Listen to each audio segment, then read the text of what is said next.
as well as the Premier League returning, we are still in the middle of the summer transfer window. It's gone a bit quiet on the Arsenal front recently since the signings of Gyökeres and Mosquera were confirmed. It seems like outgoings over incomings will be the consensus or the aim for the next however long it is. And we've seen what Andrea Berta can do with bringing players in and also getting players tied down to new contracts. But we've spoken previously about how Arsenal need to, it's always been a bit of a weak area for them getting reasonable fees for players that they're selling. So is this an area where Berta is now under real pressure to make some reasonable sales? Yeah, but I think you have to put it into context of the players who potentially are available for sale to sell this summer, and that you look at them and there's not many of them that you'd look at and think, oh, you're going to get a really good fee here. Zinchenko, year left on his contract, massive wages. It's going to be very hard to sell him, to find someone to sell him, certainly at a decent price with the wages that he has to take on. So you might have to, if you are going to sell, you might have to just agree to take a little bit less there to get him off the books.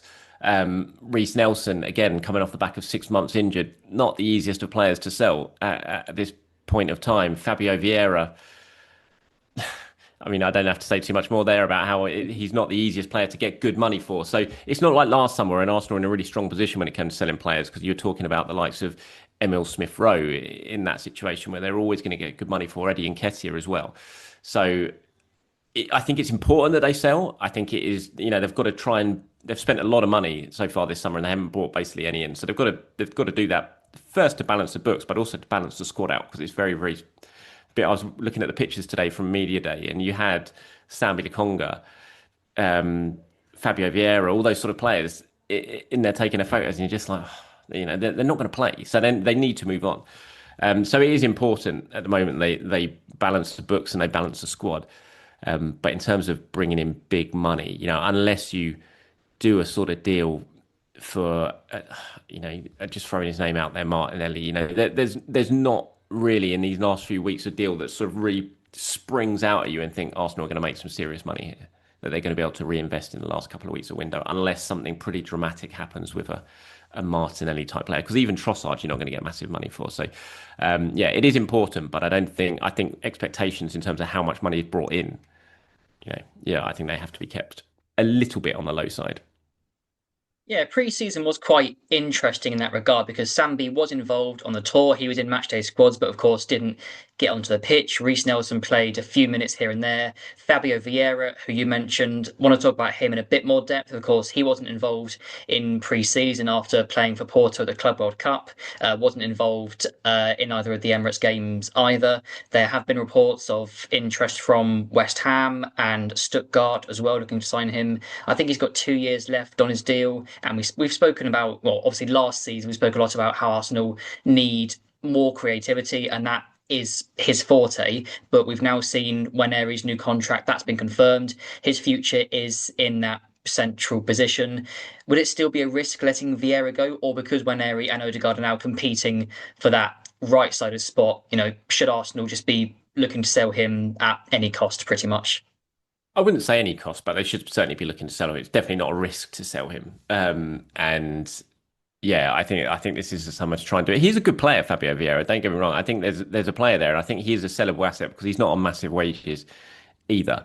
Arsenal took a bit of a punt on him, a pretty expensive punt on him, and it didn't work out. But I don't mind that sort of transfer. It was just they massively overpaid for what they were getting, and a player of his experience. They did.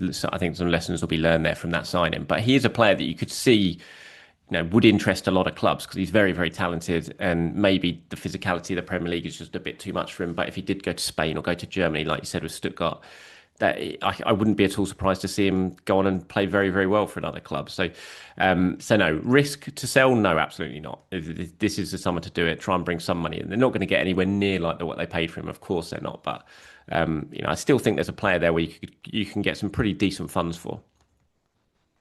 Hope so. And then if Arsenal, obviously Arsenal will likely have to sell before they can bring anybody else in. There's obviously there was the Eberechi Eze talk earlier in the summer. Seems like Arsenal, they still have the interest there, but it's gone quite quiet recently. There have been reports early this week that Tottenham Hotspur are understandably reigniting their interest after losing Son Heung-min, also losing James Maddison to his ACL injury.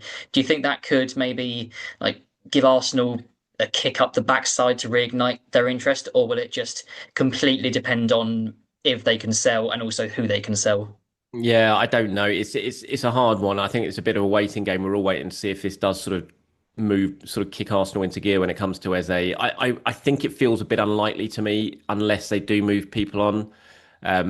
I think those two are certainly linked hand in hand. The Eze interest is real, absolutely no doubt about it. But I just think with Ethan signing that new contract, that lessened the need a little bit for them. They were looking, there was definitely a chance that Ethan could move on this summer. If that contract wasn't signed, there was strong interest in him. I think Arsenal were expecting some pretty big bids to come in for Ethan if the contract wasn't signed, and so they were sort of putting plans in place to, what do we do if he does move on? And Eze was definitely at the forefront of that. I think that him signing now has just lessened the need for it a little bit. It hasn't ended the interest, but they're not quite as I think they would need to sell players now before moving for him. And at the moment, that doesn't feel close. That could change very quickly, but it doesn't feel like a sort of significant sale or two, which would open the door to Eze, is right around the corner. So, Tottenham are looking to take advantage of that, moving quickly to try and get a deal done for him. And I think it would take a big shift from Arsenal to suddenly think, you know what, we've got to sign him. We've got to stop him signing for Spurs. I'm not sure they would do that without selling players. So yeah, it's going to hurt that one if he does go to Tottenham because I've wanted Eze. I still think Arsenal need him. I've wanted him all summer. He was the guy that I wanted pretty much before anyone else. Any other new signing came in. It hasn't happened. I've waited patiently all summer for it, hoping it would happen, and to see him end up at the end of the summer wearing a Spurs shirt will not be nice. And I can understand the frustration from fans because he is definitely. I think if you asked 100 Arsenal fans which player they want more than anyone else before the end of the window now, I think Eze would definitely come at the top of that list.